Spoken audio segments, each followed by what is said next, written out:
Kabanata 421. Magkano pa kaya? Tanong ni Lilibet kay Trisha na parehas na curious. Pakiramdam niya ay may magandang background din si Mark. Kung tutuusin, imposibleng wala siya kapag may umalale sa kanya na tulad ni Karen. Hindi mo ba narinig? Iniling ng may-ari ng hotel na ito na si Mr. Perlin sa padre de pamilya Allen na baliin ang paa ng sarili niyang apo. Paliwanag ni Trisha. Napaka-surreal pa rin ito sa kanya, ngunit iyon ang katotohanan. Nabulunan ni Lilibet ang ingay ng pagkagulat. Ganoon ba talaga kalakas ang lalaking ito? Totoo naman. Once you lay eyes on him, you'll no doubt be surprised. He's really good at keeping a low profile. Halos hindi mo masabi sa kanya na kaya niya, patuloy ni Trisha. Siya ba?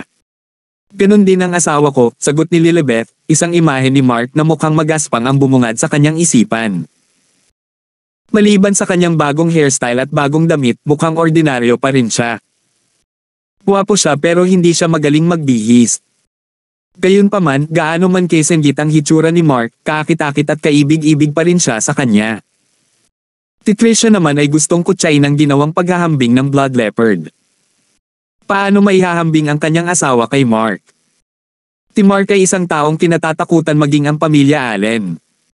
Imposibleng may kumpara sa kanya ang mga ordinaryong tao.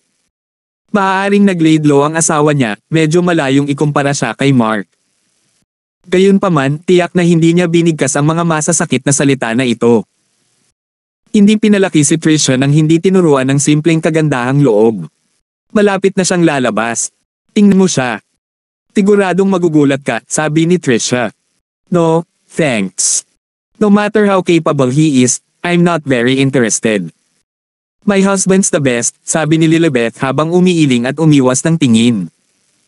Noong una, medyo na-curious siya. Pero ngayon, tapos na siya. Hindi baliw si Lilibet sa mga lalaki. Paano kung gwapo si Mr. Perlins? Hindi siya magiging interesado sa alinmang paraan. Tumingin ulit si Trisha kay Lilibet at nagtaka, in love talaga ang babaeng ito sa asawa niya, di ba? Beauty must be in the eyes of the beholder. Well, if that's the case, let's just leave then. Medyo pagod na ako, kaya iuwi mo na lang ako. You'll have to be with me at all times from now on, Trisha said. Tumanggo si Lilibet bilang pagsang-ayon at seryosong sinimulan ang kanyang trabaho. Naranasan na niya ito noon kaya alam niya kung ano ang dapat gawin. Maya-maya, pinalayas ni Trisha si Lilibet. Nang makaalis na sila, lumabas na si Mark sa hotel. Nakita niya ang sasakyan ni Trisha sa malayo at nagkibit-balikat siya. Siya ay maliwanag at hindi siya partikular na ayaw sa kanya. Ngunit sa walang tamang dahilan, hindi niya ito tutulungan. Medyo na-miss niya si Lilibet. Ilang araw na niyang hindi nakita si Lilibet mula noong huling pagkakataon kaya nag-message siya rito na nagtatanong kung nasaan siya. Hindi nagtagal, sumagot si Lilibet at sinabi sa kanya na wala siyang balak. Pagkatapos ay inanyayahan siya ni Mark na magsanay ng magkasama. Siya ay nagsasali mag-isa nitong mga nakaraang araw pagkatapos ng pagliban ng bakasyon sa universidad. Kung tutuusin, kailangan niyang magsanay ng mas mabuti bilang paghahanda sa paghihiganti ni Braden. Wala ring balita kay Karen. Tinusubaybayan pa rin niya ang lahat ng nangyayari sa US. Bagaman, malalaman ni Mark ng maaga at ihahanda ang kanyang sarili kung may balak si Braden na gumawa ng anumang padalos-dalos. Nang mabasa ang imbitasyon, dali-dali itong tinanggihan ni Lilibet at sinabi sa kanya na may apurahang bagay. Imposibleng magsama sila ngayon. Tutal, nasa serbisyo siya ngayon ni Trisha.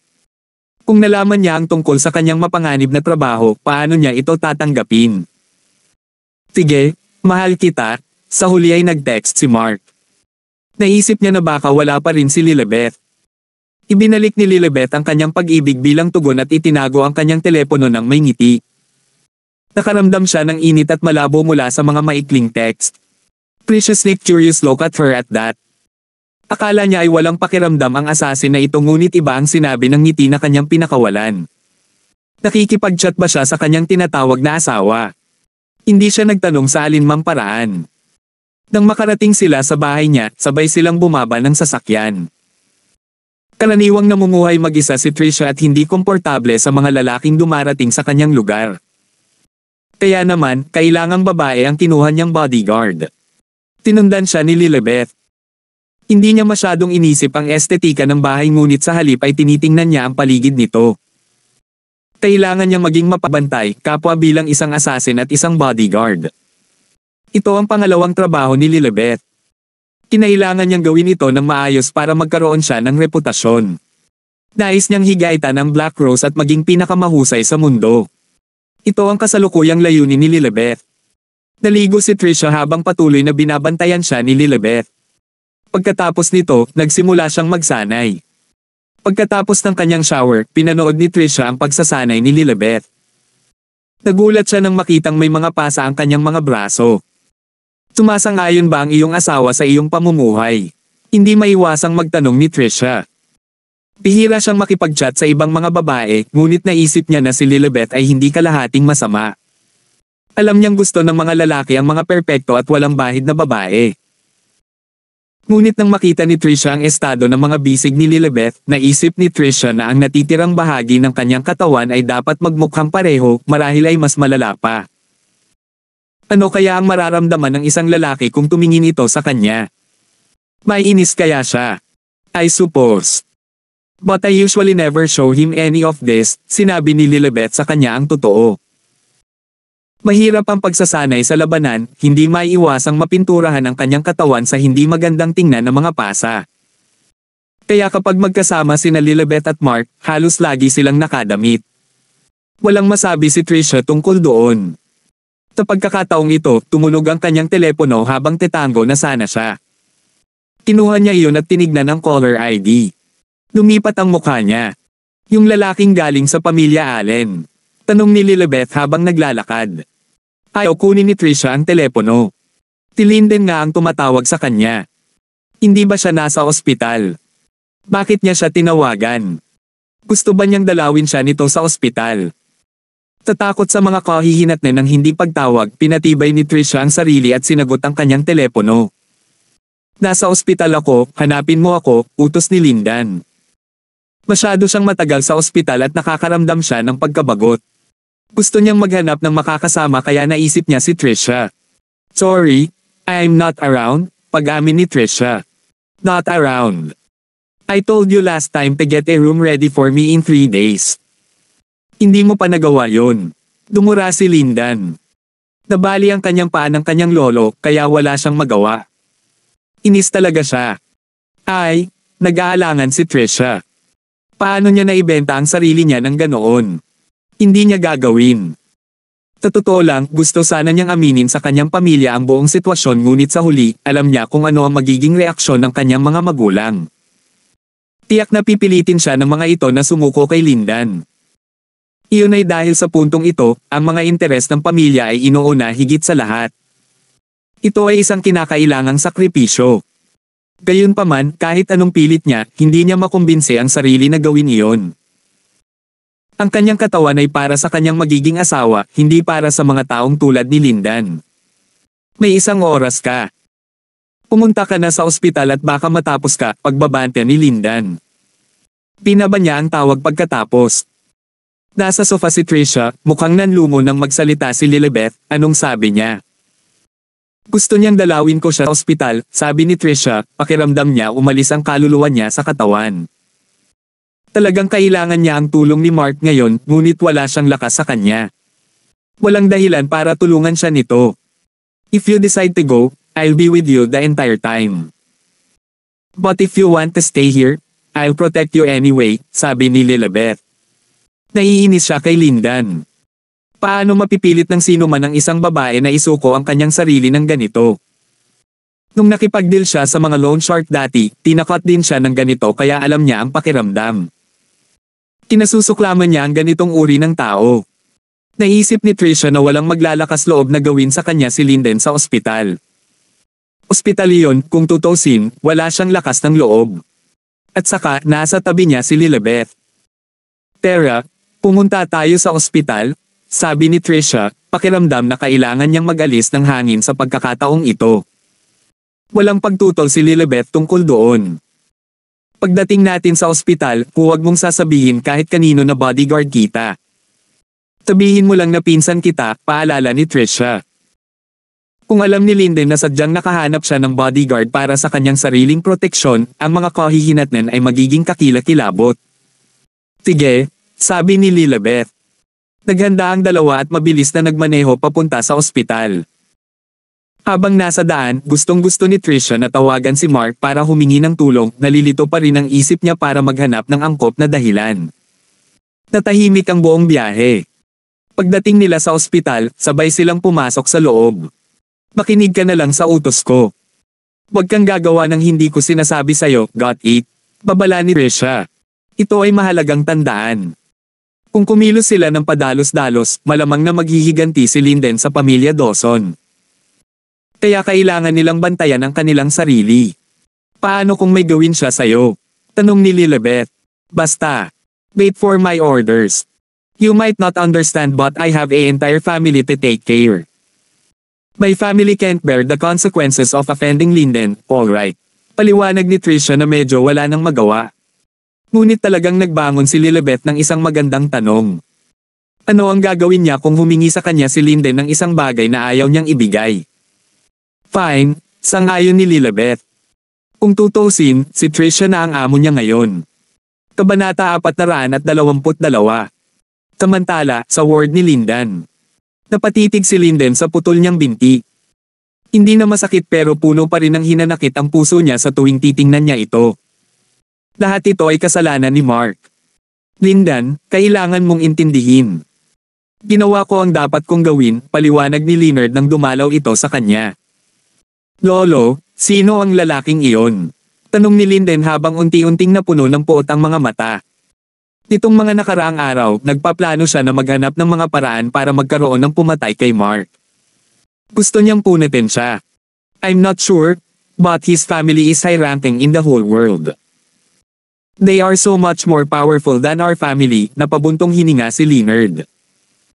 Mas tiningnan pa niya ang partikular na kumpanya ng tech na iyon sa United States nitong ilang araw at nabigla siya sa sarili niyang mga natuklasan.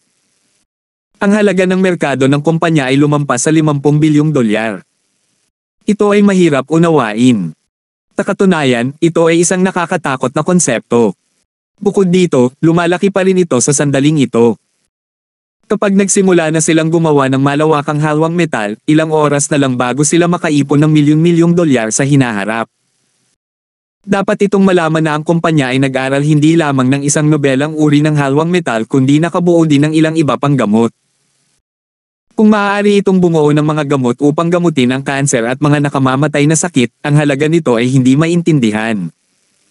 Ang halaga ng kita na nakuha nito ay magugulat sa buong mundo. Mas makapangyarihan pa sa atin. Mapait na tanong ni Linden. Bahagya niya itong pinag-isipan at inisip na may katuturan iyon. Kung hindi dahil sa makapangyarihang background ni Mark, paano siya susuko at bugbugin ng kanyang lolo? Gayunpaman, hindi pa rin niya matanggap ang katotohanang mas maraming pera ang pamilya ni Mark kaysa sa kanya. Hindi niya talaga kaya. Tama. Huwag mo nalang guluhin si Mark. Kung may makapaglalabas sa atin, siya iyon, napabuntong hininga na sabi ni Leonard. Hindi niya inaasahan na ang pamilyang Allen ay ilalagay ang kanilang ulo para sa ibang tao sa bansa. Lolo, ako? Nagsimulang magsalita si Linden. Kinasusuklaman niya ito. Kalimutan mo na yan. Magpahinga ka muna, ha? Kung may kailangan ka, sabihin mo lang kaagad. Gagawin namin ang lahat para mabusog ka, sabi ni Leonard at saka naglakad palabas. Nagalit at winasak ni Linden ang lahat ng maaari niyang makuha sa ngayon. Sa kanyang galit, bumangon siya sa kanyang kama at nagsimulang maglakad patungo sa pintuan. Sa eksaktong oras na ito, may kumatok sa pinto. Come in, ani Linden na may singkit na mga mata. Bumukas ang pinto at pumasok si Trisha. Isang pervert na ngiti ang bumungad sa mukha ni Linden. Sakto ka dumating. Ngayon, halika dito. Balak niyang magrampa sa labas para pigilan ang galit niya. Gayunpaman, ngayong nandito na si Trisha, maaari niyang ilabas ito sa kanya. Gayunpaman, nasulyapan niya ang ibang tao na kasama ni Trisha. Siya ay nabighani. Naka-baseball cap ang babae pero napakaganda niya. Nakakitagad si Linden sa kanya. Talagang hindi maipaliwanag ang kagandahan ni Lilibeth. Sa kanyang harapan, si Trisha, isang kaakit-akit na babae, ay higit sa lahat. Parehong napakalinis ng kanyang anyo at figure. Napakakurba din niya. Sino ito? Tanong ni Linden sabay turo kay Lilibeth. Ano ang ginagawa ng isang kagandahang tulad niya dito? Nang makita ni Trisha ang ekspresyon ni Linden, lihim siyang natuwa sa nalipat nitong atensyon. Tutal, kay Lilibeth ang mga mata ni Linden. Baka ang bodyguard niya ang pumalit sa kanya. Ito ay isang makasarili na pag-iisip ngunit hindi maiwasan ni Trisha na isipin na ito ay isang posibilidad. Sampal. Isang mahigpit na sampal ang ibinigay ni Linden sa mukha ni Trisha na ikanalitaw niya. Namula ang pisngi niya. May tanong ako sa'yo. Tagutin mo ako. Humisi si Linden. My cousin, nauutol na sabi ni Trisha. Ang nagapoy na sakit sa kanyang mukha ay nakaramdam siya ng hiya. Siya ay natama ni Linden noong nag-iisa sila. Pero ngayon, iba ang pakiramdam sa paligid ni Lilibeth, isang outsider. Gusto niya talagang ipaglaban ang kanyang dignidad. Gayunpaman, nanahimik lang siya. Wala siyang kakayahan kay Mark kaya kung lumaban siya, alam niyang magdurusa ang pamilya niya para dito. Pinsan, malumanay nang umiti si Linden at mukhang mabait saglit. Tinenyasan niya si Lilibeth at sinabing, ikaw. Halika nga dito. May yelo sa titig ni Lilibeth. Nang makita niyang sinampal ng ganoon ni Linden ang kanyang amo, halos hindi na niya mapigilan ang sarili na manlaban. Responsibilidad niyang protektahan si Trisha pagkatapos ng lahat. Sa kabila nito, hinawakan lang ni Trisha ang kanyang nasampol na pisngi at hindi umimik. Wala ring magagawa si Lilibeth kung wala ang utos niya. Tuwa. Tinampal ulit ni Linden si Trisha at sinabing, go. Ask her to come over. Ang kahihiyang naramdaman ni Trisha ay nagpaluha sa kanyang mga mata. Tumingin siya kay Lilibeth, sinenyasan siya ng mga mata. Pagkatapos ng ilang sandali ng katahimikan, lumapit si Lilibeth at nagtanong, anong problema? Hello, cutie, anong pangalan mo? Tanong ni Linden habang nililibot siya ng mga mata. Hindi sumagot si Lilibeth. Mas maganda ka sa pinsan mo. You're simply stunning, nakangusong sabi ni Linden. Ito ay totoo. Ang kanyang malamig na katauhan sa partikular na ginawa ng mga tao na gustong duminahin siya. Kumunat ang noo ni Lilibeth at sumagot, what are you trying to say? Ano sa tingin mo? Humisi si Linden at napahawak sa buhok ni Trisha. Nakaluhod ka, tumahol siya. Lalo lang tumindi ang matinding kahihiyang naramdaman ni Trisha. Nagpupumiglas siyang makawala sa pagkakahawak nito nang bigla siyang inihagis ni Linden sa lupa na nagbigay sa kanya ng isa pang sampal. Ikaw ang nagtanong. Sa pagkakataong iyon, gustong-gusto na ni Trisha na mamatay. Hindi na niya kinaya ang kahihiyan na ito. Tinulungan ni Lilibeth si Trisha na tumayo, pinandilatan siya ng mata, at tinanong, ano ang sinusubukan mong gawin dito? Kung nag-iisa lang si Lilibeth, mas maaga niyang napatay si Linden. Gayunpaman, hindi pa nagsasalita ang kanyang amo kaya't wala siyang nagawa kundi ang lumaban. Ako. Hindi naman sinabi sa'yo ng pinsan mo kung sino ako diba? Tanong ni Linden habang nakadapa. She did? Sagot ni Lilibeth.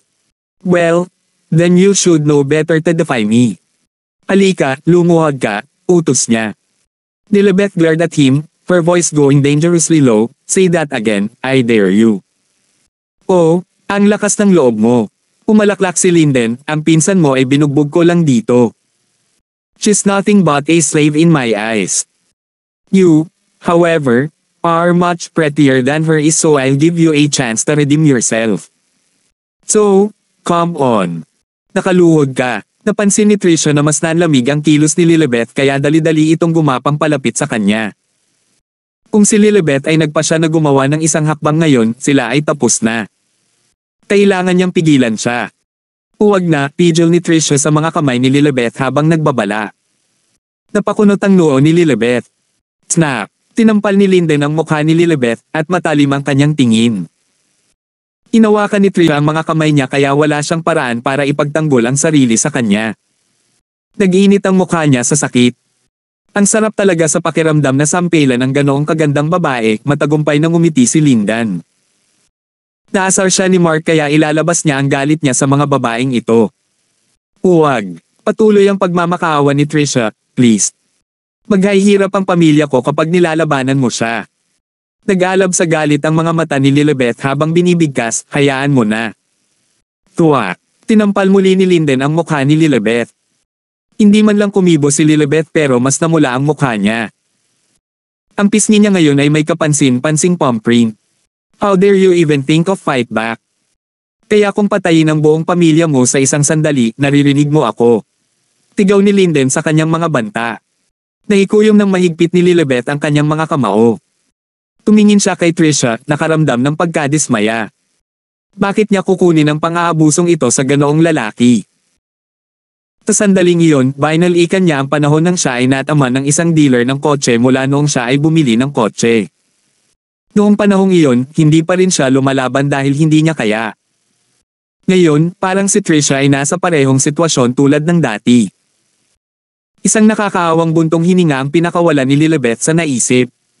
Nakaramdam siya ng simpatiya kay Trisha. Young Master Allen, please stop hit her, pakiusap ni Trisha kay Linden. Napagtanto niya na kapag nagpatuloy si Linden ay maglalaway ang kanyang bodyguard. Ang tanging magagawa na lang niya ngayon ay magmakaawa na tumigil na siya. Sa tingin mo titigil ako dahil lang sa tinanong mo. Tinampal ulit ni Linden si Trisha sa mukha gamit ang kabilang kamay, alam mo ba kung bakit kita pinapunta dito? Lalo mo akong ginalit. Tinakpin ni Trisha ang nasusunog niyang pisngi gamit ang mga kamay niya. Wala talaga siyang lakas ng loob na labanan ang pang-aabuso nito. Hindi niya alam kung ano ang gagawin. I know. Of course, I do. But I want to talk to you, sabi ni Trisha na nag-ipon ng lakas ng loob. Mag-usap. Gusto mo akong kausapin. Sa tingin mo ba may karapatan kang gawin iyon habang nakatayo? Bakit hindi ka lumuhod? Humisi ng baliw si Linden sa sinabi niya. Masyadong nahihiya si Trisha na lumuhod sa puntong ito. Gusto niya talagang tumakbo ngayon, ngunit ano ang mangyayari sa pamilya Dawson kung gagawin niya ito? Kung ganoon, ipapagawa kita. Banta ni Linden at sinipa si Trisha. Bumagsak siya sa lupa habang nakatikip ang mga kamay sa tiyan. Namutla ang mukha niya. Sa tingin mo ba talaga gusto kita? Ang pamilya Dawson ay basura sa akin. Kung gusto kitang tapakan, gagawin ko. Kung gusto kong lumuhod ka para sa akin, gagawin mo. Kung hindi, ako sisiguraduhin mong pagsisisihan mo ito sa buhay mo. Tigaw ni Linden habang nakadapa sa harap ni Trisha. Siya ay pinahiya ni Mark noon kaya ngayon, kailangan niyang ibalik ang kanyang dignidad sa pamamagitan ng paglalagay nito sa iba. Nakaluhod ka. Naririnig mo ba ako? Napaupo si Trisha sa sahig sa kahihiyan at nangingilid ang mga luha sa kanyang mga mata. Anong gagawin ko? Walang magawa niyang tanong. Kabanata 423. Lumuhod sa harap niya.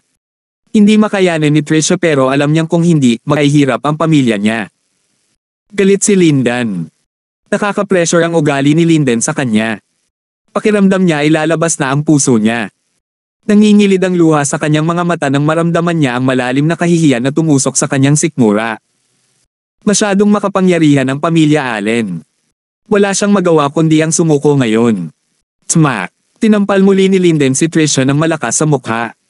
Napakabigat ng sampal na ito. Sa isang masakit na sigaw, siya ay agad na nawala ng malay. How weak! Hindi niya kayang tumanggap ng ilang sampal. Sabi ni Linden at dinuraan ang katawan ni Trisha. Hoy, gorgeous, luluhod ka ba o hindi? Halika na, udyok nito sa walang malay na katawan, sinipa siya ng ilang beses ngunit wala siyang natanggap na tugon. Nagpakawala ng mabahong ngiti, tinapakan niya ang tiyan ni Trisha habang nakangiting nakatingin kay Lilibet.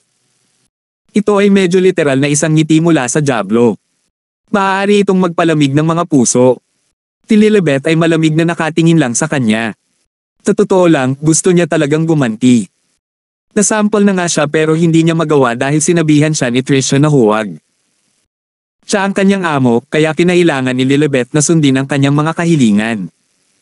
Cutie, you have to understand who you are standing in front of. As a young master of the Allen family, I order you to kneel before me. Do it. I'm giving you a chance to redeem yourself, sabi ni Linden. Habang lumalayo siya sa tiyan ni Trisha at nakapikit patungo kay Lilibet. So, you've decided not to. Well, hindi ka ba matapang?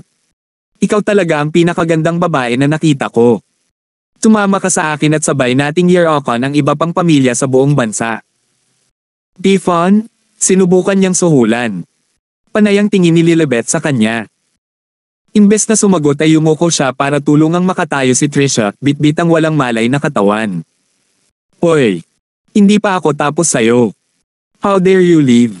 Tumanggaw si Linden at hamarang kay Lilibet. Ilipat, walang pakialam niyang tanong. May. Ang lakas talaga ng loob mo sa babae no.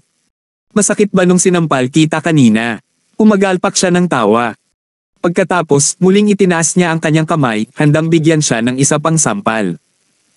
Hindi tulad ng dati, hindi na hinawakan ni Trisha ang mga kamay ni Lilibet sa pagkakataong ito. She could defend herself and so, hinawakan niya ang kamay ni Linden bago ito dumapo sa kanya. Palibhasa'y napabuti sa pakikipaglaban, lumakas din ang kanyang lakas. Ang isang lalaking tulad ni Linden na hindi nag-eehersisyo ay hindi sapat ang lakas para labanan si Lilibet. Napaatras si Linden at bumagsak sa lupa, natatawa habang sinasabi, napaka-interesante. Ito ang unang pagkakataon na nakilala ni Linden ang isang babaeng tulad ni Lilibet. Ngayon pa lang, 2 beses na niya itong nagawang sampilan na talagang ikinatuwa niya. Pero how dare she resist him this time? Pagkatapos noon, pasimpleng nag-walkout si Lilibet na kalong-kalong si Trisha. You'll regret this. Let me tell you, papaluhod kita sa harap ko sa huli. Umalaklak si Linden habang sinisigawan siya. Pagkatapos, kinuha niya ang phone niya at tumawag. Maya-maya, may sumando. Sundan mo si Trisha at ang babaeng kasama niya dito. Kunin mo sila at dalhin mo sa akin. Utos niya. Pagkababa ng telepono, humiga si Linden sa kama na may pilit na ngiti. Pinahiya siya ni Mark, kaya kailangan niyang humanap ng ibang paraan para gumaan ang pakiramdam niya. Si Lilibet ang para sa kanya. Inawakan ni Lilibet si Trisha sa kanyang mga braso at lumabas ng ospital. Taktong nakaupo na silang dalawa sa sasakyan, nagpa siya si Lilibet na gisingin siya. Nagsimulang magpumigla sa gulat si Trisha nang magising. Ako na, panatag ni Lilibet sa kanya. Natigilan si Trisha sa sinabi nito at nagmamadaling sinuri ang sarili. Nakawanpis siya pero may mga bakas ng paa sa tiyan at pati laway. Napaluha siya hindi nagtagal. Anong uri ng pagpapahirap ang naranasan niya ngayon? May ginawa ka ba kay Linden? Umiiyak na tanong ni Trisha. Umiling si Lilibet at sumagot, wala. Kung ganoon, paano mo ako nagawang ilabas? Malakas na pagtataka ni Trisha. Itinulak ko na lang siya palabas at ako na mismo ang nagbukas ng pinto. Tapos binuhat kita palabas, turo ni Lilibet. Natarante si Trisha nang maisip na itulak ni Lilibet si Lindan. Nasaktan ba siya ng husto? It wasn't that serious. Hindi naman kita maaalis doon kung ganoon, ani Lilibet na parang nababasa ang isip niya. Natarante si Trisha at sinabing, hindi, mukhang hindi maganda iyon. Kailangan kong hanapin si Mr. Orleans ngayon. Kaya naman, nagmamadali siyang nagmaneho papuntang 9 Days Hotel kasama si Lilibet. Hindi niya alam kung nandoon pa si Mark. Kaya pagkarating niya, nilinggan niya si Lilibet at sinabing, maghintay ka rito. Ako mismo ang pupunta kay Mr. Orleans. No problem, sagot ni Lilibet. Pakiramdam niya ay medyo ligtas ang lugar na ito. Bumaba si Trisha sa kanyang sasakyan at nagsimulang maglakad patungo sa front desk. Gayunpaman, sinabi sa kanya ng front desk na wala na si Mark sa hotel. Isang lamig ang damaloy sa kanyang gulugod sa balitang iyon. Nagmamadali niyang tinawagan si Mark. Matagal na nagring ang telepono bago ito nakarating. Anong problema? Pungol ng boses sa kabilang dulo. Hiting gabi na, kaya malamang tulog na si Mark. Mr. Orleans, please help me. Na-offend ko lang si Lindan. Ito ang unang pagkakataon para kay Trisha na makaramdam ng sobrang pagkataranta. Hindi niya maisip kung ano ang susunod na gagawin ni Linden sa kanya. What's your reason? Let me hear it, walang pakialam na sabi ni Mark. Nauutol na sabi ni Trisha. Kung wala ka, tigilan mo na ako. Galit na sigaw ni Mark. Ito ay sa kalagitnaan ng gabi. Paano niya naaabala ang kanyang pagtulog ng ganito? Teka, Mr. Orleans, maliban sa pagtulog sa iyo, maaari mo akong gawin kung ano ang gusto mo, pakiusap ni Trisha na may luhang umaagos sa kanyang mukha. Ano? Natutulog sa akin. Mr. Orleans, you keep asking for a reason but I really don't have one. Gusto mo ba talaga? Tumigil ang puso ni Trisha sa pag-iwas niya. Ang mga lalaki ay pareho. Isa lang ang nasa isip nila. Katawan niya lang ang gusto nila. Lahat sila ay pervert. Sa tingin ko mali ang pagkakaintindi mo. Wala akong nabanggit na kahit ano. Masyado kang mataas ang tingin mo sa sarili mo, totoo ang sinabi ni Mark. Mapangakit at maganda ang katawan ni Trisha, ngunit hindi niya ito nakita sa ganoong paraan. Hindi gaanong alam ni Mark ang tungkol sa kanya, ngunit sigurado siya na hindi siya nagtatanim ng anumang romantikong damdamin o pagnanais para sa kanya. Ay, natigilan si Trisha. Nag-init ang mukha niya sa kahihiyan. Hindi mo ako binibigyan ng maraming trabaho dito, kaya pupunta na lang ako. Handa nang ibaba ni Mark ang telepono. Teka. I'm sorry, Mr. Orleans. I misunderstood you now. Just please, why don't you tell me what I can help you with in return? I promise I'll do it. Kinakagat ni Trisha ang labi dahil sa kaba habang nagpo-propose. Gayunpaman, nakadama pa rin siya ng kaganan. Hindi bababasa, ang kanyang kailan isang puri ay protektado. Samantala, naghihintay si Lilibet sa sasakyan. Nakaramdam siya ng pagkabagot kaya nagpasya siyang ibaba ang bintana para makalanghap ng sariwang hangin. Napahilamos siya sa mukha at nakaramdam ng kaunting kirot sa pisngi kung saan siya sinampal. Nagiging komplikado ang trabahong ito. Mamantong hininga siya, nagpas siyang tiisin ito sa ngayon. Kung hindi, kung nabigo siya sa trabahong ito, patres siya sa kanyang unang layunin. Hindi niya hahayaang mangyari iyon. Teacher Polan, bakit ka nandito?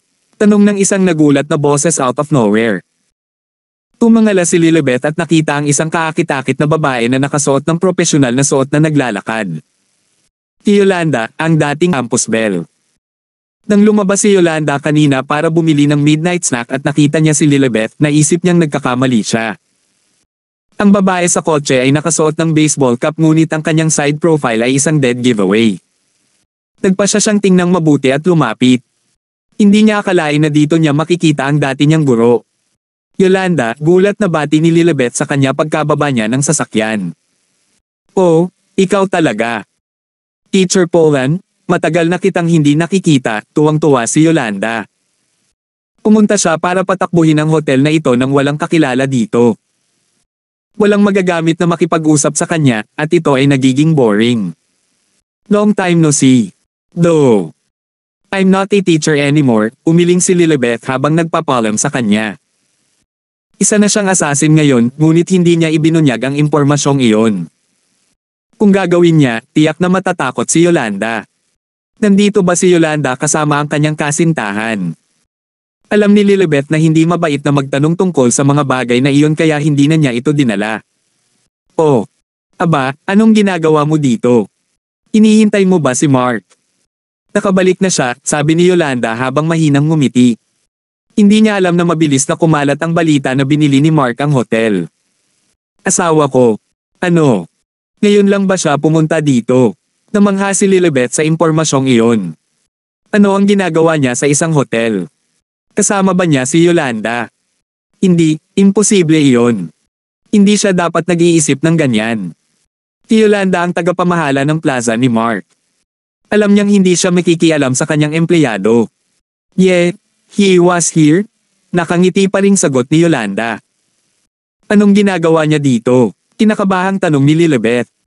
Teacher Polan, hindi mo ba alam? Alam kong ano, balik tanong ni Lilibet. Nako, parang hindi mo talaga alam. Teacher Polan, please don't misunderstood. Dumating lang si Mark dito for work, paglilinaw ni Yolanda. Naisip niya na kakaiba ito. Kung hindi alam ni Lilibet na si Mark ang bumili ng hotel, bakit siya nagpakita dito? Pagkatapos, napansin niyang pamilyar ang sasakyan sa tabi nila. Kay Trisha iyon. Nang dumating si Trisha para hanapin si Mark ngayon, kitang-kita ni Yolanda na nagmamaneho siya ng parehong sasakyan. Siguradong sa kanya iyon. Gayunpaman, kailan pa naging magkaibigan sina Lilibet at Trisha? Hindi mo ari ni Yolanda, walang saysay. Ang kasalukuyang get-up ni Lilibet ay isang baseball cap at ilang make-up. Ano sa lupa ang ginawa niya? Trabaho. Anong trabaho? Tanong ni Lilibet. I guess Mark hasn't told you that he bought this hotel. He's the boss now, you know.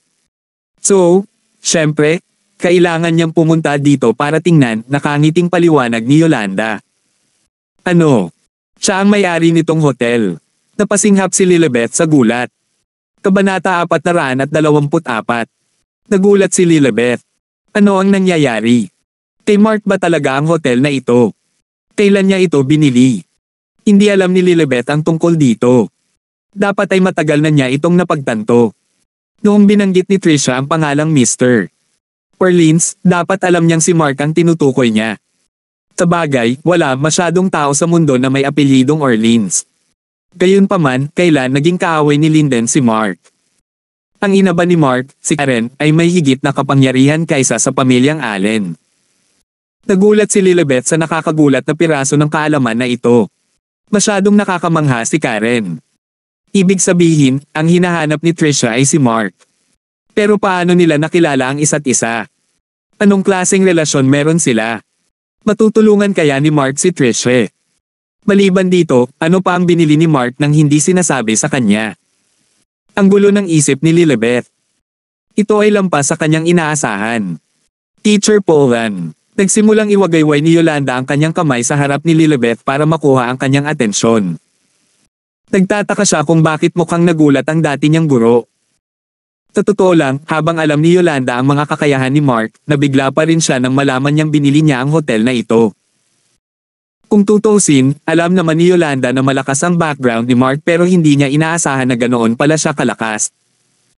Kahit na ang 4 na pinakadakilang sambahayan ay kailangang iyuko ang kanilang mga ulo at sumuko sa kanya.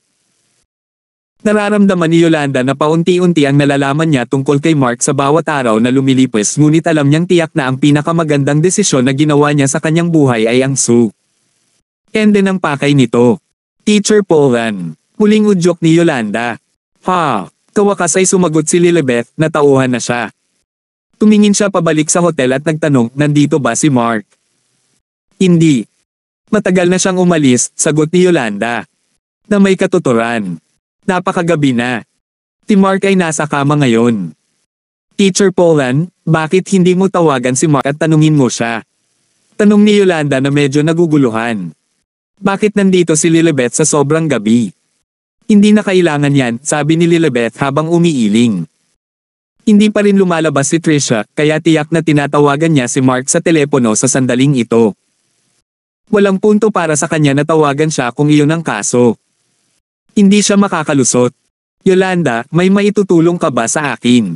Mataimtim na tanong ni Lilibet. Teacher Polan, huwag mong sabihin yan. Kung ano man ang kailangan mo, sabihin mo lang sa akin.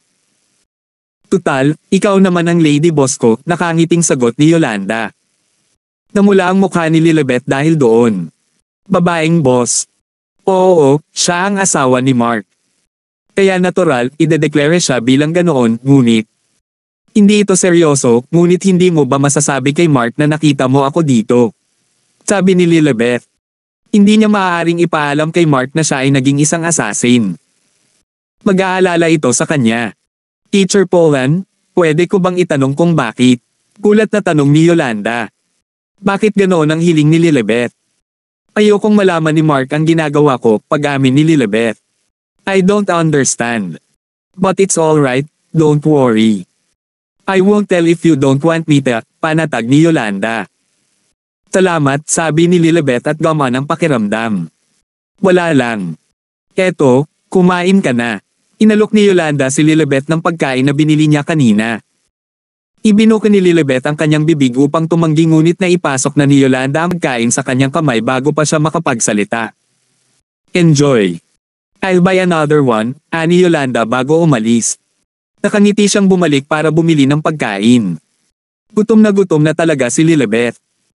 Matapos kumain ng midnight snack ni Yolanda, nasiyahan siya at nagpatuloy sa paghihintay sa sasakyan. Pinag-isipan niya kung paano ibibigay ni Trisha ang problema niya kay Mark. Maya-maya, pinanood niya si Trisha na lumabas ng hotel at sumakay sa kotse. So, anong sabi ni Mr. Orleans? Umayag ba siya? Tanong ni Lilibet na nakatingin kay Trisha. Mukha siyang conflicted. Ano ang ibig sabihin nito? Hindi kaya si Mark. Itinago ni Lilibet ang masasamang pag-iisip na iyon sa kanyang sarili. Gusto ba niyang makasama siya ni Trisha? Kung hindi, bakit mukhang magkasalungat si Trisha? Umasim ang mukha ni Lilibet sa isiping ito.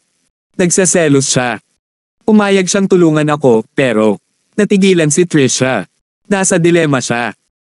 Hindi siya hiniling ni Mark na samahan siya, sa halip, hiniling niya sa kanya na sumilong sa kanyang lugar. Oo, hindi interesado si Mark kay Trisha. Pero bakit niya siya tinulungan? Dahil ba ito sa sarili niyang kabutihan? Ngunit si Mark ay hindi isang mabuting Samaritano o isang santo. Maliban kung si Trisha ay isa sa kanyang mga tao. At kaya, bilang kapalit ng kanyang proteksyon, hiniling ni Mark kay Trisha na magtrabaho para sa kanya ng 5 taon. Pagkatapos ng lahat, nagkaroon ng ideya si Mark na magtatag ng sarili niyang imperyo sa negosyo. Nasa early stages pa lang siya kaya kulang siya ng manpower. Hindi naman masama ang husay ni Trisha sa negosyo. Mabuti sana kung makapagtrabaho siya ng 5 taon. Dahil isa na siya sa mga tao niya, tiyak na tutulungan siya ni Mark ng walang pag-aalinlangan. Sa kabilang banda, si Trisha ang presidente ng iba't ibang kumpanya na pagmamay-ari ng pamilya Dawson.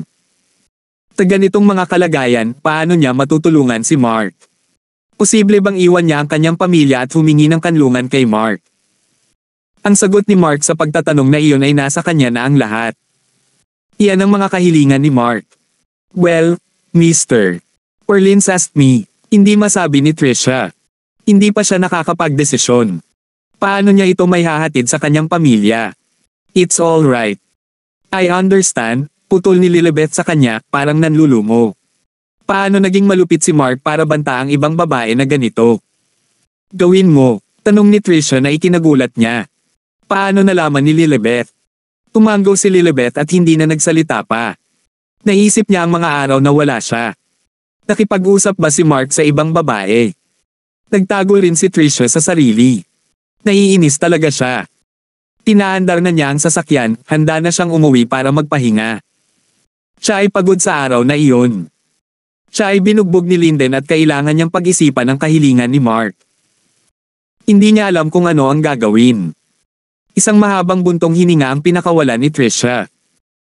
Nang magsimula silang magmaneho palabas ng parking lot, alerto, may nakita si Lilibet na kakaiba mula sa rearview mirror. Bakit ayaw mo akong magmaneho? Mungkahi niya. Sure, walang salitang sumang-ayon si Trisha. Siya ay talagang pagod pa rin. Nagpalitan ng pwesto ang dalawa noon. Nang magkaayos na silang dalawa, malakas na humakbang si Lilibet sa gas pedal. Buhay na buhay ang makina at nagsimulang bumilis ang sasakyan.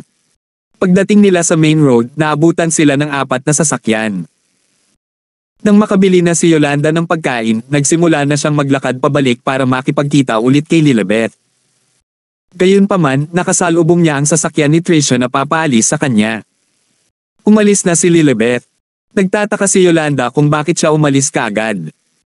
Gayunpaman, nang akmang ikikibit niya ito, nakita niya ang iba pang mga kotse na nakabuntot sa likod ng kotse ni Trisha.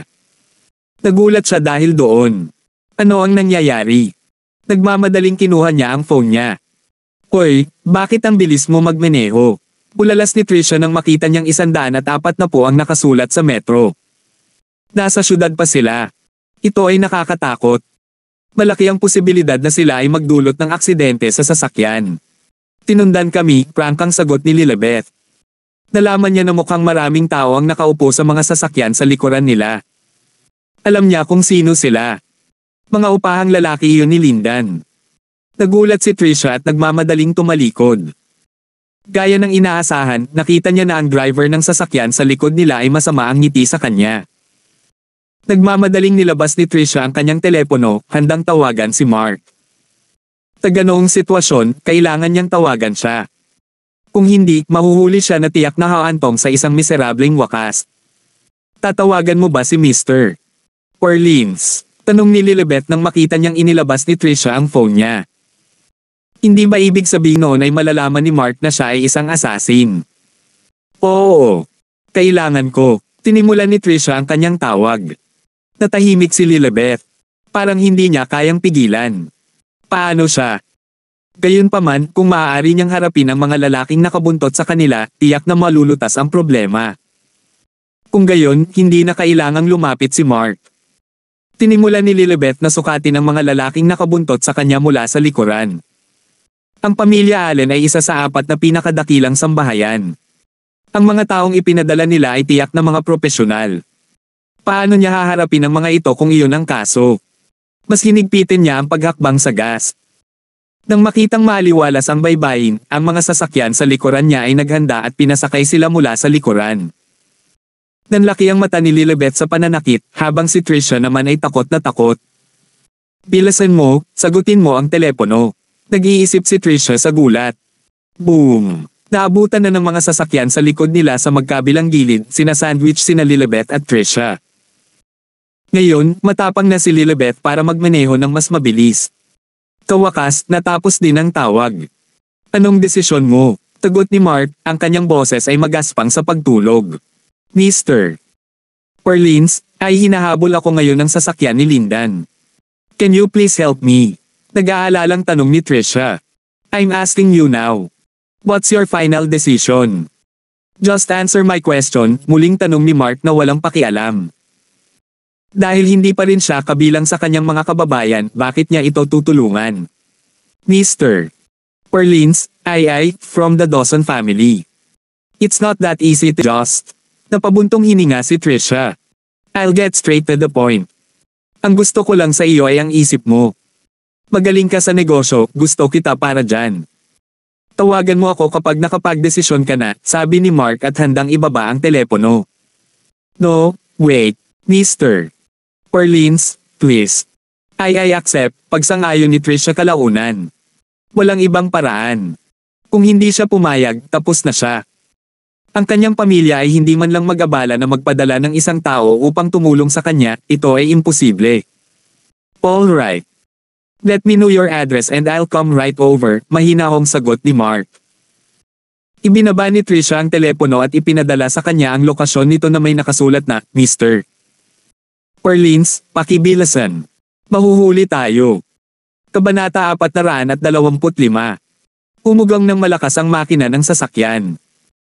Tinaandar ni Lilibet ang sasakyan sa nakakatakot na bilis ngunit muli siyang nabangga mula sa likuran. Sa isang iglap, nagpasya siyang gumawa ng isang malaking pagliko. Nakamamangha. Nasilaw si Tricia sa galing ni Lilibet sa pagmamaneho. Gayunpaman, hindi ito naging pabor sa kanila. Naabutan sila ng iba nang wala sa oras.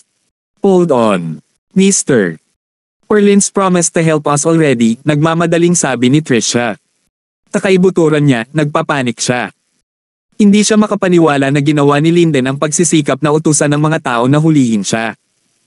Ibig sabihin, galit na galit siya. Kung magiging matagumpay siya, hindi niya maisip kung ano ang gagawin nito sa kanya.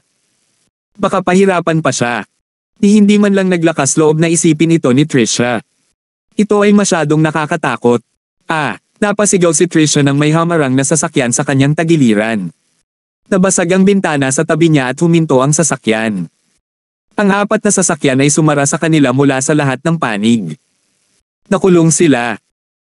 Namutla ang mukha ni Tricia samantalang nanatiling walang emosyon ang mukha ni Lilibet. Tinimulan pa lang niya ang kanyang karera bilang isang assassin ngunit ang kanyang pag-iisip ay namumukod tangi na para sa kanyang antas. Tagayong mga kalagayan, walang silbi ang magmakaawa o manalangin para sa awa. Kaya niyang ibigay ang lahat sa laban. Lalabas ako sa kotseng ito at haharapin ko sila. Kapag nabigyan ka na ng pagkakataon, magmaneho ka na, sabi ni Lilibet. Kailangan niyang gampanan ang kanyang tungkulin sa pagprotekta sa kanyang kliyente. Sa oras na ito, ang mga tao sa loob ng 4 na kotse ay nagsimulang lumabas sa kanilang mga sasakyan, sunod-sunod. Lahat sila ay tumingin ng masama. Di man it, gusto mo pa bang tumakas? Mga kapatid, basagin natin ang sinasakyan nila. Ilabas mo sila nang hindi sila sinasaktan. Personal na utos iyon ng Young Master, sabi ng isa sa kanila. Umalangaw-ngaw ang kasabwat niya, alam ko. Hindi namin kayang saktan ng mga ganoong kagandang babae, lalo na ang nagmamaneho. Masyado siyang maganda para masaktan. Nagsimulang magkukumpulan ng mga lalaki sa mga babae. Ano ang gagawin mo? Napakagatlabi si Tricia habang tinanong si Lilibet. You're the boss. Tinabi ko na sayo, I'd protect you. Once I fend them off, humanap ka ng opening. Hakbang ka sa gas at umalis ka kagad. Tagot ni Lilibet sabay kuha ng punyal. Agad siyang lumabas ng sasakyan pagkatapos noon. Medyo nagpumigla si Trisha ngunit matagumpay niyang nailipat ang sarili sa driver's seat. Kinailangan niyang umalis sa lugar na ito. Kung hindi, siya ay nasa problema. Bukod dito, inupahan niya ang Blood Leopard para protektahan siya pagkatapos ng lahat. Dapat niyang gawin ang kanyang trabaho sa ganitong paraan. Walang silbi ang pag-aalala sa kanya. Ito ay bahagi ng kanyang trabaho. Iyon ang binayaran sa kanya na gawin. Tinubukan ni Trisha na kumbansihin ang sarili na maging mas komportable. Nang makalabas si Lilibet, tinitigan niya ang 20 lalaki sa paligid niya na walang ekspresyon ang mukha. Hey, gorgeous, you wanna fight back? Just be a good girl and listen to us, yeah. You won't able to fight all of us. Our young master wants you back in one piece, may nagsalita ng isang ngumiti. Ito ang pinuno sa mga lalaki na may galo sa kanyang mukha. Hindi nag-aksaya ng oras si Lilibet na makipag-usap sa kanila, nagsimula ng labanan sa isang iglap. Siya ay may mahusay na kakayahan sa pakikipaglaban. Pagkatapos ng patuloy na pagsasanay, mas malakas na siya kaysa dati.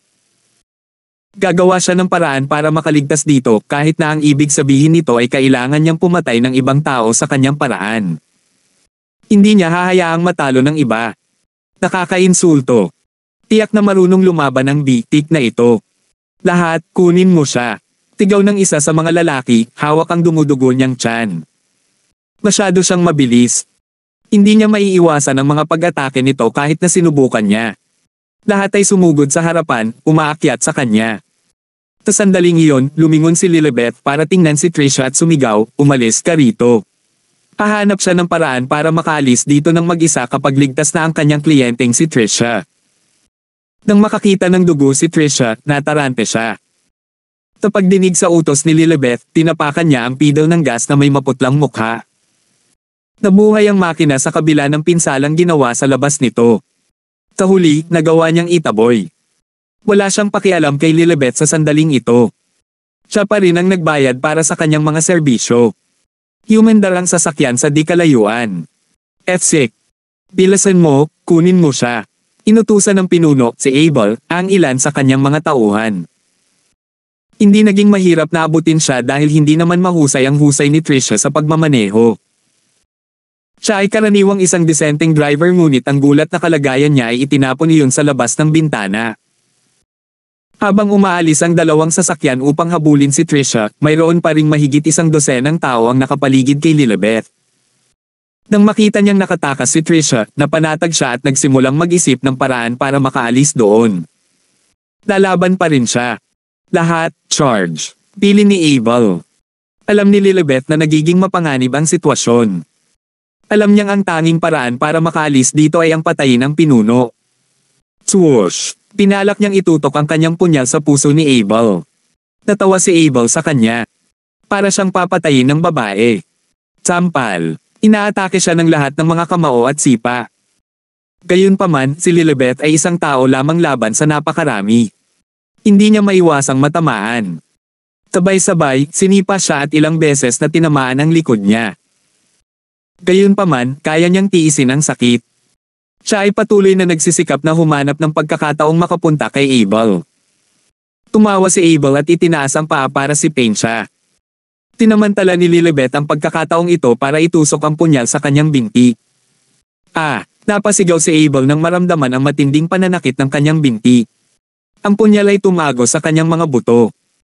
Handa si Lilibet na suntukin siya ng may 3 o higit pang kutsilyo sa kanyang leeg. Nagsisimula na silang saktan ang kanyang balat. Nag-aaway ka pa. Ang dami-dami natin dito. Sa tingin mo matatakbuhan mo kami. Sige, may nanunuya sa kanya. Seryoso siya ay higit sa bilang. Paano niya naisip na lumaban sa kanila? Galit na tinitigan siya ni Abel. Ginawa niya itong kalokohan. How dare you stab me? Ipapakita ko sa'yo. Tigaw ni Abel habang binibigyan siya ng isang sampal. Smack! Inampis niya ang mukha ni Lilibet sa galit. Nakatingin lang sa kanya si Lilibet na hindi kumikibo. Ang bakas ng palad sa kanyang magandang mukha ay partikular na kapansin-pansin. Papatayin kita, napasigaw si Lilibet sa galit. Patayin mo ako.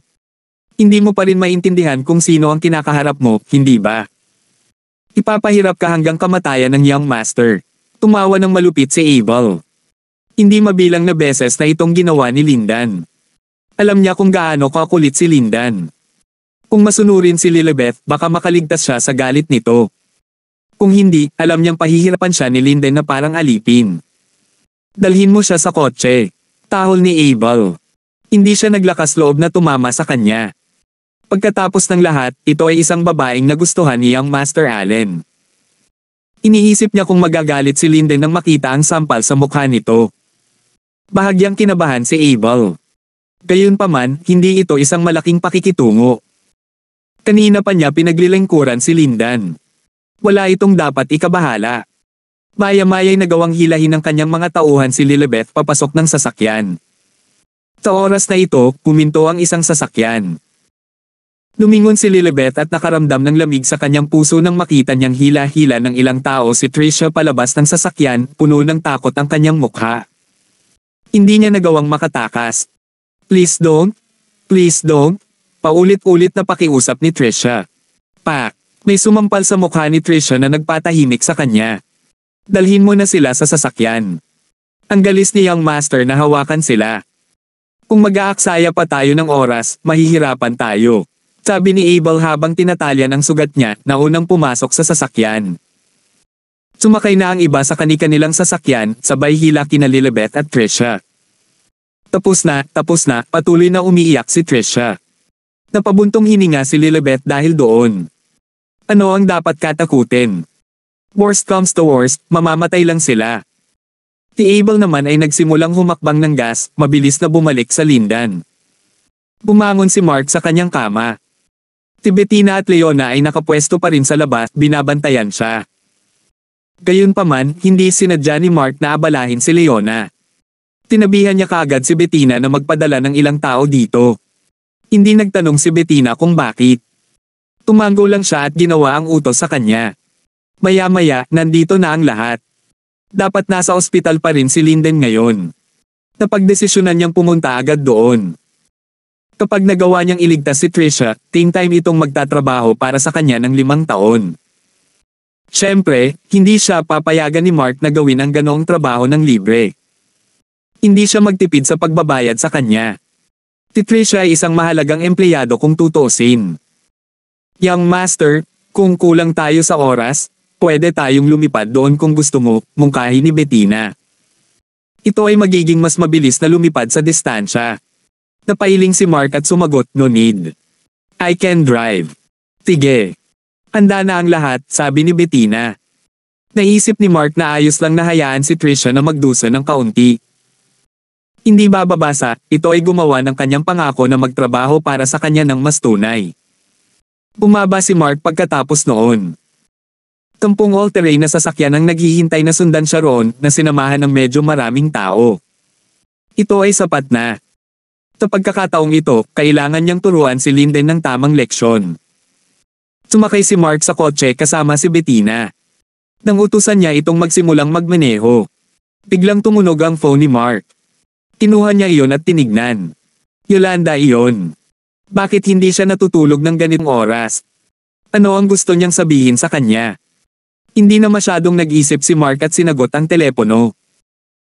Pagkaraan ng 10 segundo, nagsimulang kausapin siya ni Yolanda ng 1 milya na ikinagulat ni Mark. Anong sabi mo? Sige, got it. Magpahinga ka na. Si Mark ay nakinig ng mabuti, ang mukha ay unti-unting napalitan ng takot. Ibinaba ni Mark ang telepono at sinabi kay Bettina, stop driving, get the plane. Let's fly there instead. Quickly. Forget what they doing, keep on